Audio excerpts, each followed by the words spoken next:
قرآن مقدس کی ایک چھوٹی سی آیت تلاوت کی ہے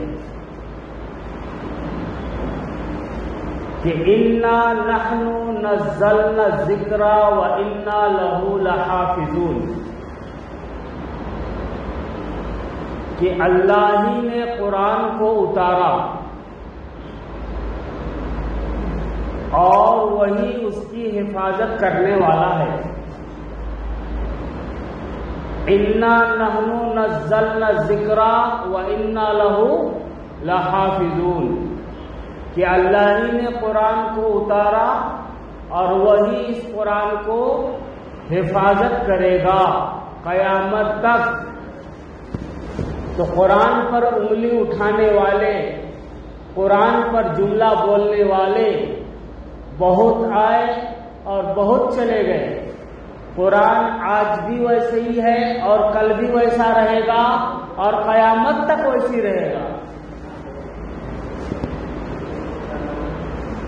دنیا کے اندر 4 کتابیں آئیں، کتنے ہیں بھائی؟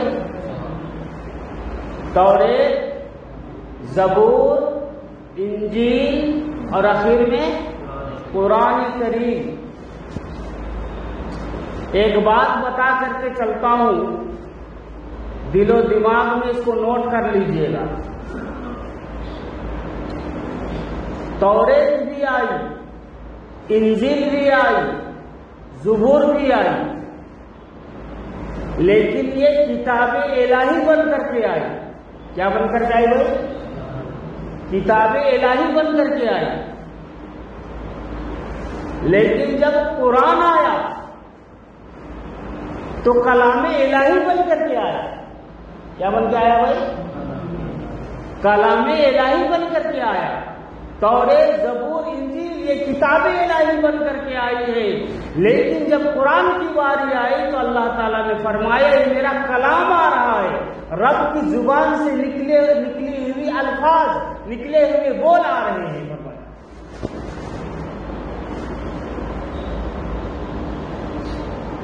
اچھا، توریت کو، زبور کو، انجیل کو اپنے وقت پر، اپنی سیادت پر بڑا ناز تھا، اپنی قیادت پر بڑا ناز تھا، اور لوگ ناز کرتے تھے کہ ہمارے پاس توریت ہے، ہمارے پاس زبور ہے، ہمارے پاس انجیل ہے۔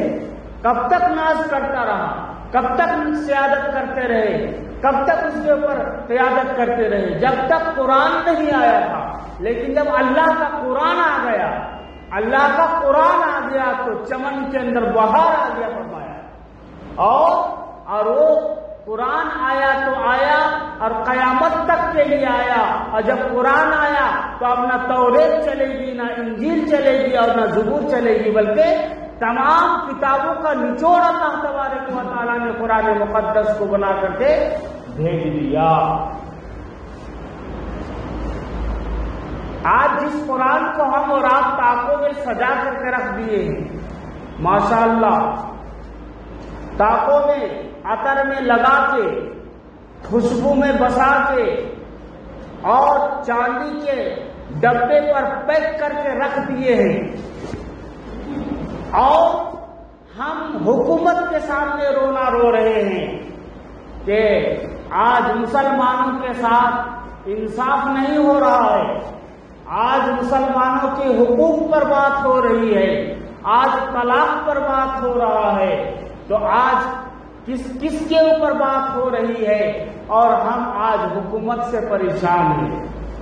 فرمایا، جب اللہ کے رسول صلی اللہ علیہ وسلم نے فرمایا اے میرے کلمہ پڑھنے والوں، اے میرے لائے ہوئے دین پر چلنے والوں، یاد رکھنا تمہاری کامیابی، تمہاری کامیابی، تمہاری کامرانی، تمہارے سروں پہ تاج اس وقت تک رہے گا جب تک تم میرے لائے ہوئے کتاب اللہ کی تلاوت کرتے رہو گے اور سنت رسول اللہ پر چلتے رہو گے۔ فرمایا جب کتاب اللہ کی تلاوت کرتے رہو گے اور سنت رسول اللہ پر چلتے رہو گے تو تمہارے سروں پر حکمرانی کا تاج چمکتا ہوا رہے گا، کامیابی اور کامرانی تمہارے قدموں کے نیچے رہیں گے۔ فرمایا آج ہم قرآن کو چاندی کے باکس کے اندر عطر لگا کے خوشبو بسا کے اور گھروں کے اندر طاقوں میں سجا دیے ہیں. یہ قرآن طاقوں میں سجانے کے لیے نہیں دیا ہے اللہ تبارک و تعالیٰ نے. یہ قرآن وہ قرآن ہے محترم دوستو جس قرآن مقدس کے اندر انسان پیدا ہوتا ہے اور پیدا ہونے کے بعد مرتا ہے. تو پیدا ہونے کے بعد مرتے دم تک انسان کو کس چیز کی ضرورت ہوتی ہے, کس راستے پہ چلنا ہوتا ہے, کیسے زندگی گزارنا ہوتا ہے, کیسے کاروبار کرنا ہوتا ہے, کیسے کھانا کھانا ہوتا ہے, کیسے سونا ہوتا ہے, کیسے ہر طرح کے معاملات اور ہر طرح کا آئین اللہ تبارک و تعالیٰ نے قرآن مقدس کے اندر لکھ کر کے سمجھا کر کے عمل کرا کر کے بتا دیا کہ جب تک اس قرآن پر لوگ پڑھتے رہیں گے, چلتے رہیں گے, انشاءاللہ العزیز اس کا میدان صاف رہے گا اور کامیابی اور کامرانی اس کے قدم چومتے رہیں گے فرمایا. لیکن آج ہم نے قرآن کو چھوڑ دیا. فرمایا اللہ تبارک و تعالی قرآن کے بارے میں کیا فرمایا؟ فرمایا اگر کوئی قرآن کو پڑھتا ہے اللہ تبارک و تعالیٰ فرماتے ہیں وہ محکوم ہوتا ہے نا, ہم اس کو حاکم بنا دیتے ہیں. کوئی غلام ہوتا ہے نا, ہم اس کو امام بنا دیتے ہیں, وقت کا امام بن جاتا ہے. محترم دوستو حضرت بلال کون تھے؟ حضرت بلال کون تھے؟ غلام تھے. لیکن جب قرآن کو پڑھا اور ایسا پڑھا کہ اللہ تبارک و تعالیٰ نے اس کو وہ مقام دیا کہ جنت میں اس کی جوتیوں کی آواز آ رہی ہے. کیسے بھائی؟ قرآن کی وجہ سے. تو فرمایا کوئی ادنا اگر قرآن پڑھے گا اللہ تبارک و تعالیٰ اس کو اعلیٰ مقام دے دیں گے. اسلام کے اندر اسلام و مذہب ہے محترم دوستو, اسلام و مذہب ہے کہ اس مذہب کے اندر ہر رنگ ملتے ہیں. آپ کو ہر رنگ ملتے ہیں اس کے اندر. شیخ کو دیکھو اسلام کے اندر, خان کو دیکھو اسلام کے اندر, سید کو دیکھو اسلام کے اندر, انصاری کو دیکھو اسلام کے اندر, مہاجر کو دیکھو اسلام کے اندر, محمد کو دیکھو اسلام کے اندر. سب رنگ اسلام کے اندر پائے جاتے ہیں. اور محترم دوستو جو رنگ کے اندر قرآن آ گیا, جس رنگ کے اندر رسول اللہ صلی اللہ علیہ وسلم کی شریعت آ گئی, وہ رنگ سب سے اعلیٰ ہو گیا, سب سے افضل ہو گیا, سب سے بلند ہو گیا. فرمایا آج ہم نے قرآن کو چھوڑ دیا. قرآن پڑھتے پڑھتے امام احمد ابن حنبل رحمۃ اللہ علیہ ایک مرتبہ اللہ تعالیٰ سے دل میں کہنے لگے. امام احمد ابن حنبل معلوم کون ہے بھائی؟ امام احمد ابن حنبل رحمت اللہ علیہ کو قرآن کے متعلق ان کو سزا دی جاتی تھی. بادشاہ کہتا تھا کہ قرآن کو بولو کہ یہ اللہ کا مخلوق ہے, اور امام احمد ابن حنبل کہتے تھے قرآن اللہ کا مخلوق نہیں ہے بلکہ اللہ کے لبوں سے نکلنے والا کلام ہے, وہ کلام مخلوق نہیں ہو سکتا. تو اس بنا پر امام احمد ابن حنبل کو سزا دی جاتی تھی, کوڑے برسائے جاتے تھے. مورخین نے لکھا ہے کہ ایسا کوڑا برسایا جاتا تھا کہ اگر وہ کوڑا پہاڑ پر پڑتے تو پہاڑ بھی ریزہ ریزہ ہو جاتا. لیکن امام احمد ابن حنبل رحمت اللہ علیہ اپنی بات پر اٹل رہے, اپنے موقف پر اٹل رہے. تو ایک مرتبہ دل میں کہنے لگے اور ایسا قرآن کو پڑھتے تھے اللہ اکبر کبیرہ کہ اللہ تبارک و تعالیٰ کے جلوے ان کو دکھائی دیتے تھے. اللہ تعالیٰ کا جلوہ ان کو دکھائی دیتا تھا, خواب کے اندر دکھائی دیتا تھا اللہ تعالیٰ کا جلوہ. اللہ تعالیٰ کا جلوہ معلوم ہے بھائی؟ موسیٰ علیہ السلام کو طور پر اللہ تعالیٰ کے جلوہ ہی تو دیکھے تھے بھائی. کیا دیکھے تھے؟ اللہ تعالیٰ کا جلوہ سوئی کے ناکے کے برابر دیکھے تھے. تو کیا ہو گیا؟ موسیٰ علیہ السلام 40 دن تک بے ہوش ہو گئے اور طور کا پہاڑ جل کر خاک ہو گیا، ریزہ ریزہ ہو گیا. لیکن امام احمد بن حنبل رحمۃ اللہ علیہ بار بار اللہ کے جلووں کا دیدار ہوتا ہے، اللہ کے جلووں کا دیدار کرتے ہیں. ایک مرتبہ وجد میں آ گئے، دل میں کہنے لگے، اللہ سے باتیں کرنے لگے، کہنے لگے پروردگار عالم میں تیرا دیدار کرنا چاہتا ہوں تو کون سا وظیفہ پڑھوں؟ میں تیرا دیدار کرنا چاہتا ہوں، اس کے لیے کوئی وظیفہ ہے؟ آج تو امام صاحب کے پاس آتے ہیں، ماشاء اللہ، اللہ آپ کو سب کو ہدایت عطا فرمائے. دکان زیادہ چلنے کا وظیفہ ہے امام صاحب، پیسہ ہونا چاہیے، پیسہ. ایسا وظیفہ بتائیے کہ میں جس کے پاس بھی جاؤں وہ میرے بس میں ہو جائے. یہ وظیفہ پوچھنے آتے امام صاحب کے پاس. کوئی آج تک یہ پوچھنے نہیں آیا کہ نبی پاک علیہ السلام کو میں خواب میں دیکھنا چاہتا ہوں، ان کے لیے کیا وظیفہ پڑھوں؟ اللہ کا جلوہ دیکھنا چاہتا ہوں، اس کے لیے کون سا وظیفہ پڑھوں؟ جنت دیکھنا چاہتا ہوں، اس کے لیے کون سا وظیفہ پڑھوں؟ مرنے کے بعد میرا مقام کہاں پر ہوگا، وہ مقام دیکھنا چاہتا ہوں، اس کے لیے کون سا وظیفہ ہے؟ آج تک کسی نے پوچھا؟ پوچھنے آتا ہے کہ 100 کا نوٹ 500 کا نوٹ آنے والا وظیفہ بتا دیجیے امام صاحب. وہ وظیفہ ہے میرے پاس ہے، اور میں تو پڑھتا ہوں ماشاء اللہ سے، میرے کو تو ملتا ہے. اگر آپ بھی چاہیں گے تو آپ کو بھی بتاؤں گا. تو امام احمد بن حنبل رحمۃ اللہ علیہ کہنے لگے کہ اے اللہ میں تیرا دیدار کرنا چاہتا ہوں، اس کے لیے کون سا وظیفہ ہے؟ وظیفہ پڑھنا ہے تو حضرت یونس علیہ السلام والا وظیفہ پڑھو، حضرت یوسف علیہ السلام والا وظیفہ پڑھو، حضرت ابراہیم علیہ السلام والا وظیفہ پڑھو. حضرت یوسف علیہ السلام جیل میں رہ کر کے وظیفہ پڑھے، حضرت یونس علیہ السلام مچھلی کی پیٹ میں ہیں، اللہ کا وظیفہ پڑھ رہے، لا الہ الا انت سبحانک انی کنت من الظالمین.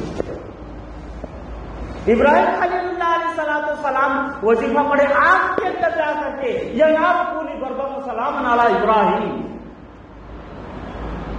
ایک آدمی کو میں نے پوچھا بھائی کچھ وظیفہ وغیرہ پڑھتے ہیں آپ؟ تو کہنے لگا ہاں جی حضرت میں پڑھتا ہوں وظیفہ.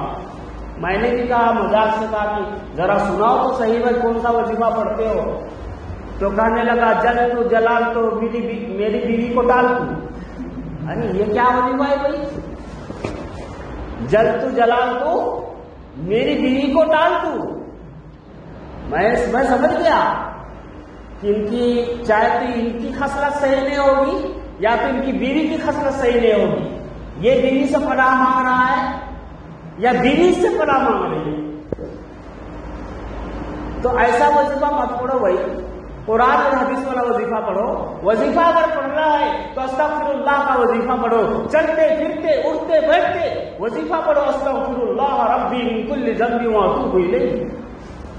وظیفہ پڑھنا ہے تو آیت الکرسی کا وظیفہ پڑھو، وظیفہ پڑھنا ہے تو درود پاک کا وظیفہ پڑھو. اپنی زندگی کا اٹھنا بچھونا بنا لو، جب بھی اٹھو جب بھی بیٹھو جب بھی سونے سے پہلے 10 مرتبہ درود شریف پڑھ لو صلی اللہ علیہ وسلم.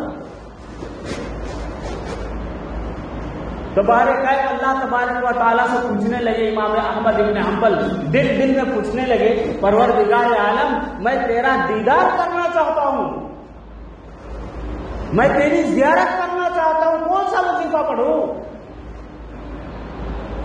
اللہ تعالیٰ نے کہا کہ احمد بن حنبل تو کیا وظیفہ مانگتا ہے؟ میں تو وظیفہ دے کے بھیج دیا ہوں. فرمایا کون سا وظیفہ پڑھو؟ فرمایا قرآن پڑھا کر. کیا پڑھا کر؟ قرآن پڑھا کر. ارے وہ قرآن کو پڑھنے سے اللہ کے جلووں کا دیدار ہوگا، اللہ کا دیدار ہوگا، اللہ سے بات ہوگی، اللہ سے کلام ہوگا. اس قرآن کو آج ہم نے طاقوں میں سجا کے رکھ دیا ہے، خوشبو میں بسا کے رکھ دیا ہے، اور ہم چاہتے ہیں کہ ہم کامیاب ہو جائیں. ناممکن ہے. تو امام احمد بن حنبل نے پوچھا کہ قرآن سمجھ کے پڑھوں بغیر سمجھے پڑھوں، ترجمہ سے پڑھوں بغیر ترجمہ سے پڑھوں؟ اللہ تعالیٰ نے کہا سمجھ کے پڑھ تیری مرضی، ترجمے سے پڑھ تیری مرضی، بغیر سمجھے پڑھ تیری مرضی، کلام تو میرا ہے نا، پڑھنا تیرا کام ہوگا، دیدار کرانا میرا کام ہوگا۔ آج قرآن کو ہم نے طاقوں میں سجا دیا ہے۔ قرآن سیکھتے رہو، قرآن پڑھتے رہو۔ محترم دوستو، اور ایک بات میں بتانے جا رہا ہوں، دل و دماغ کے اندر نوٹ کر لیجیے اس کو۔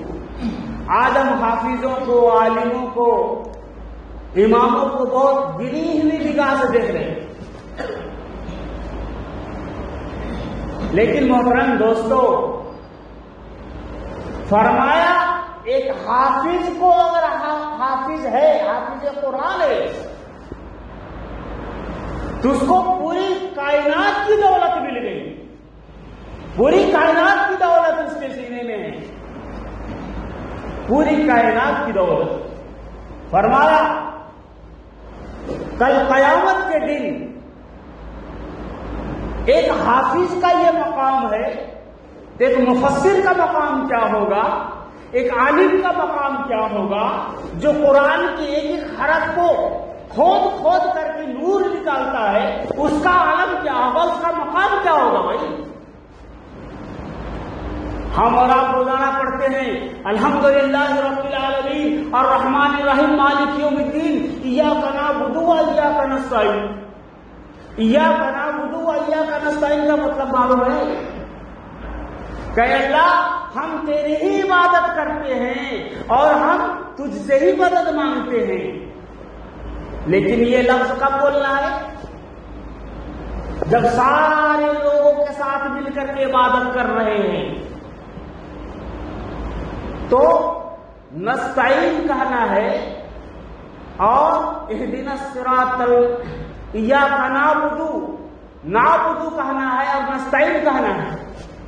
جب جماعت کے ساتھ ہم پڑھیں گے تو ہم بولے تو ہم سب تیری ہی عبادت کرتے ہیں اور تجھ سے ہی مدد مانگتے ہیں۔ نعبد اور نستعین کا معنی یہ ہوا، لیکن ایک آدمی نماز پڑھ رہا ہے، تنہا نماز پڑھ رہا ہے، تو وہاں پر نعبد نہیں بولنا چاہیے تھا، اس کو نستعین نہیں بولنا چاہیے تھا، بلکہ اس کو عابد بولنا چاہیے تھا اور استعین بولنا چاہیے تھا، لیکن عابد نہیں بول رہا ہے، استعین نہیں بول رہا ہے، بلکہ تنہائی میں بھی نماز پڑھتا ہے تو نستعین بولتا ہے اور نعبد بولتا ہے، جمع کا صیغہ بولتا ہے۔ کیوں بولتا ہے؟ کیا بولتا ہے بھائی؟ کیوں بولتا ہے؟ تو اس کے لیے فرمایا کہ آدمی اکیلا نماز پڑھ رہا ہے، پھر بھی اس کو نستعین بولنا پڑے گا، پھر بھی اس کو نعبد پڑھنا پڑے گا، کیونکہ وہ اکیلا تو نماز پڑھ رہا ہے، لیکن اللہ تبارک و تعالیٰ نے اس کے جسم کے اندر منکر نکیر کو مقرر کر دیا ہے، کرام الکاتبین کو مقرر کر رکھا ہے، اوپر ایک فرشتہ مقرر ہے، نیچے ایک فرشتہ مقرر ہے، دائیں ایک فرشتہ مقرر ہے، بائیں ایک فرشتہ مقرر ہے۔ احادیث کے اندر آتا ہے کہ ایک انسان کے پیچھے 70 فرشتے مقرر ہوتے ہیں۔ کتنے بھائی؟ تو اکیلا جب نماز پڑھے گا تو اکیلا کہاں ہوگا؟ اس کے ساتھ 70 فرشتے شامل ہیں۔ فرمایا ایک آدمی اکیلا نماز پڑھ رہا ہوتا ہے تو اکیلا نماز نہیں پڑھ رہا ہوتا، بلکہ اس کے ساتھ 70 فرشتے نماز پڑھ رہے ہوتے ہیں۔ اس لیے وہ الحمدللہ رب العالمین میں نستعین کی جگہ پر عابد نہیں بولتا، نعبد کی جگہ پر عابد نہیں بولتا، اور نستعین کی جگہ پر استعین نہیں بولتا۔ سمجھ میں آ گیا؟ تو ایک عالم جب، ایک مفسر جب قرآن کے حروف کو کھودتا ہے، اس کے معنی کو نکالتا ہے، تو محترم دوستو اس کے اندر سے ایسے ایسے موتی نکلتے ہیں۔ تو میں یہ بتا رہا تھا کہ ایک حافظ کا مقام کیا ہوگا، تو عالم کا مقام کیا ہوگا، مفسر کا مقام کیا ہوگا، اور پھر اولیاء اللہ کا مقام کیا ہوگا، اور نبیوں کا مقام کیا ہوگا، ہوگا، اور نبیوں میں ہمارے نبی حضرت محمد رسول اللہ صلی اللہ علیہ وسلم کا مقام کیا ہوگا؟ فرمایا ایک حافظ قرآن کو لوگ قبر میں دفن کر کے آ جاتے ہیں، اب فرشتے ان کے پاس بھی جائیں گے، ان کے پاس بھی جائیں گے، ان کے پاس بھی جائیں گے، لیکن احادیث کے اندر موجود ہے کہ جب رحمت کے فرشتے حافظ قرآن کے پاس جائیں گے تو کس طرح سے جائیں گے بھائی؟ کس طرح سے جائیں گے؟ فرمایا ایک حاجی جب حج کرنے کے لیے جاتا ہے، کعبۃ اللہ کا زیارت کرنے کے لیے جاتا ہے، کعبۃ اللہ کا طواف کرنے کے لیے جاتا ہے، تو اس کے جسم پر احرام کا کپڑا ہوتا ہے، ننگا سر ہوتا ہے، ننگا پیر ہوتا ہے۔ فرمایا جب حافظ قرآن کو لوگ دیکھنے کے لیے جائیں گے، زیارت کے لیے جائیں گے، تو ٹھیک اسی طرح سے جائیں گے جس طرح سے کعبے کی لوگ زیارت کرتے ہیں، کعبے کی لوگ طواف کرتے ہیں، اس طرح سے محترم دوستو ایک حافظ قرآن کی زیارت ہوگی، اللہ کے فرشتے اس کے ساتھ اس طرح سے ادب کے ساتھ آئیں گے۔ فرمایا ایک حافظ قرآن کا یہ مقام اللہ تبارک و تعالیٰ نے بتایا ہے، تو ایک عالم کا مقام کیا ہوگا، ایک مفتی کا مقام کیا ہوگا، ایک مفسر کا مقام کیا ہوگا، ایک اولیاء اللہ کا مقام کیا ہوگا، جس کو آج ہم اور آپ حقیر اور فقیر اور کمزور سمجھ رہے ہیں اور حقارت کی نگاہوں سے دیکھ رہے ہیں۔ اگر پیسہ سے لوگ سب کچھ خرید سکتے تھے تو زندگی خرید لیتے تھے، موت کو بھول جاتے تھے لوگ، لیکن پیسہ سے موت کو نہیں ٹالا جا سکتا، جنت نہیں خرید سکتے، قبر کے اندر سکون نہیں خرید سکتے، جہنم کو ٹال نہیں سکتے۔ محترم دوستو اعمال صالحہ، جس کے زندگی میں اعمال صالحہ ہوں گے، جو نیک عمل کر کے جائے گا، اس کا قبر کے اندر بھی سکون ملے گا، اس کو جنت میں مقام ملے گا، حشر کے میدان میں عیش و عشرت میں رہے گا۔ حشر کے میدان میں جب اللہ کا اعلان ہوگا، اے میرے بندو، اے میرے نماز پڑھنے والوں، میرے لیے نماز پڑھنے والوں، آج میدان محشر ہے، آج ذرا بتا دو کہ تم اللہ کے دربار میں کیسا سجدہ کرتے تھے۔ محترم دوستو جتنے بھی نمازی ہوں گے، جتنے بھی اللہ کے لیے نماز پڑھ رہے ہوں گے دنیا کے اندر، وہ فوراً میدان محشر میں سجدے میں گر جائیں گے، پہچان ہو جائے گا کہ یہ اصلی بندہ ہے، یہ اصلی میرا بندہ ہے۔ اور لیکن جو ریا کے لیے، دکھاوے کے لیے نماز پڑھ رہا تھا، لوگوں کو دکھاوے کے لیے نماز پڑھ رہا تھا، اس کے نماز کے اندر خشوع نہیں تھی، خضوع نہیں تھی، فرمایا وہ شخص سجدہ کرنا چاہے گا لوگوں کا دیکھا دیکھی، تو کیا ہو جائے گا معلوم؟ کیا ہو جائے گا بھائی؟ کمر جو ہے نا تخت کی طرح اکڑ جائے گا، کمر تخت کی طرح اکڑ جائے گا۔ ایک حدیث کے اندر آیا ہے کہ اس کے کمر میں لوہا ٹھوک دیا جائے گا، جب وہ سجدہ کرنا چاہے گا تو منہ کے بل گر جائے گا۔ لیکن اتنا دور سمجھنے کی بات نہیں ہے، آج کل ہر شخص اس کو سمجھ سکتا ہے کہ اللہ چاہے تو کیا نہیں ہو سکتا، کمر اکڑے تو اکڑ ہی رہ جاتا ہے۔ آج کسی کو میرے پیٹ پر تھوڑا بی پی ہائی ہو گیا تو پورے جسم کے پورے اعضاء ٹائٹ ہو گئے، نہ میں انگلی ایسا ٹیڑھا کر سکتا تھا، نہ پیر ہلا سکتا تھا۔ پتہ چل گیا کہ اللہ تبارک و تعالیٰ جب چاہے تو کمر کو بھی سخت بنا سکتا ہے، صرف ایک رگ کو ٹائٹ کر دیا تو کمر بھی ٹائٹ ہو جائے گا، گھٹنے بھی ٹائٹ ہو جائیں گے۔ جس گھٹنا کو تم روزانہ موڑتے ہو، روزانہ چلتے ہو، اگر اللہ تبارک و تعالیٰ چاہ لیا تو ایک رگ کو ٹائٹ کر دیا تو آپ کا گھٹنا بھی کام کرنا بند کر دے گا۔ تو کل قیامت کے دن اللہ تبارک و تعالیٰ اس طرح کے حالات پیدا کر دیں گے، وہ سجدہ کرنا چاہے گا لیکن سجدہ نہیں کر سکے گا۔ اس لیے میرے بھائیوں، اللہ کے دربار میں قرآن کی اہمیت ہے، قرآن پڑھتے رہو، قرآن سمجھتے رہو اور قرآن کی بتائی اصولوں پر زندگی گزارتے رہو۔ محترم دوستو اسی میں ہماری کامیابی اور کامرانی ہے۔ آج انسان کے پاس فرصت کہاں ہے بھائی؟ یہ پوری نوجوان نسل موبائل میں کھو گئی ہے، گھنٹہ گھنٹہ، 2 گھنٹہ، 3 گھنٹہ، 4 گھنٹہ فون کو لے کے چلا رہا ہے تو چلا رہا ہے، چلا رہا ہے تو چلا رہا ہے، لیکن اللہ تعالیٰ اسے توفیق نہیں دے رہا ہے کہ سورہ رحمان سیکھ لو، سورہ اخلاص سیکھ لو، سورہ فلق سیکھ لو، سورہ یاسین سیکھ لو، کم سے کم نماز میں روزانہ جو 10 سورے پڑھی جاتے ہیں وہ 10 سورے یاد کر لو۔ آج کسی کو فکر نہیں ہے کہ الحمدللہ رب العالمین کا مطلب کیا ہے، اس کو ہم کس لیے پڑھتے ہیں نماز کے اندر، کسی کو فکر نہیں ہے، کوئی آج تک نہیں پوچھتا، بس اپنی زندگی جی رہا ہے۔ محترم دوستو، یہ دنیا اللہ تبارک تعالیٰ نے قرآن جو دیا ہے سمجھ کر کے زندگی گزارنے کے لیے دیا ہے۔ بہت ہمارے نوجوان نسل بہت تباہ ہے، بہت تباہ ہے، بہت تباہ ہے۔ ابھی بھی موقع ہے، ابھی بھی وقت ہے کہ ابھی بھی اپنے وقت کو اللہ کی راہ میں لگاؤ، دین سیکھنے میں لگاؤ، قرآن سیکھنے میں لگاؤ، نماز سیکھنے میں لگاؤ، ماں باپ کی خدمت کرنے میں لگاؤ۔ آج کا نوجوان اتنا بے حد ہو گیا ہے، اتنا جاہل ہو گیا ہے، اتنا زبردست یہ مورخ انسان بن گیا ہے کہ فون چلا رہا ہوتا ہے۔ باپ اگر کسی کام کے لیے بیٹا کو آرڈر دیتا ہے تو بیٹا وہاں سے ہلتا تک نہیں ہے۔ یہ گناہ نہیں ہے بھائی، یہ گناہ نہیں ہے، یہ بھی گناہ ہے، کبیرہ ہے۔ ماں باپ کے حکم کو نہ ماننا یہ گناہ ہے، کبیرہ ہے۔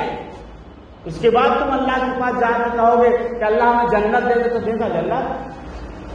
وہ تو نہایت سستا سودا بیچ رہے ہیں جنت کا، ہم مفلس کیا بول چکا ہے، اپنا ہاتھ خالی ہے۔ کل دربار کے اندر سب نکل جائیں گے۔ شیطان ایک سجدہ سے انکار کیا، کتنے بھائی؟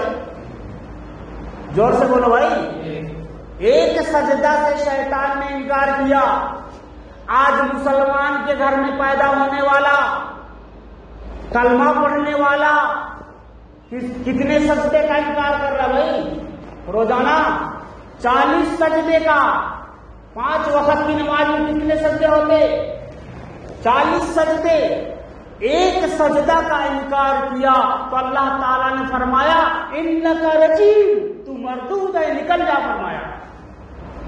آج مسلمان 40 سجدے کا انکار کر رہا ہے، 40 سجدے نہیں کر رہا ہے، تو اللہ کے دربار میں کہاں پہنچے گا وہ، کیا مقام پائے گا وہ؟ اس لیے سب سے پہلے نماز کی تیاری کرو، نماز کی عادت ڈالو، اور نماز پڑھنے کے لیے اپنے وقت کو، ضرورت کو، ساری چیزوں کو فارغ کر دو۔ سب سے پہلے اللہ اکبر ہے، سب سے پہلے حی علی الصلاۃ ہے، اس کے بعد حی علی الفلاح ہے۔ اللہ تعالیٰ ہمیں اور آپ کو صلاح کی طرف آنے کی توفیق نصیب فرمائے، اللہ کی عظمت کو جان کر اور پھر اس کے بعد اپنی کامیابی کی طرف آنے کی توفیق نصیب فرمائے۔ اللہ تعالیٰ کہنے والے سننے والے دونوں کو اللہ تعالیٰ عمل کی توفیق نصیب فرمائے۔ وآخر دعوانا الحمدللہ رب العالمین۔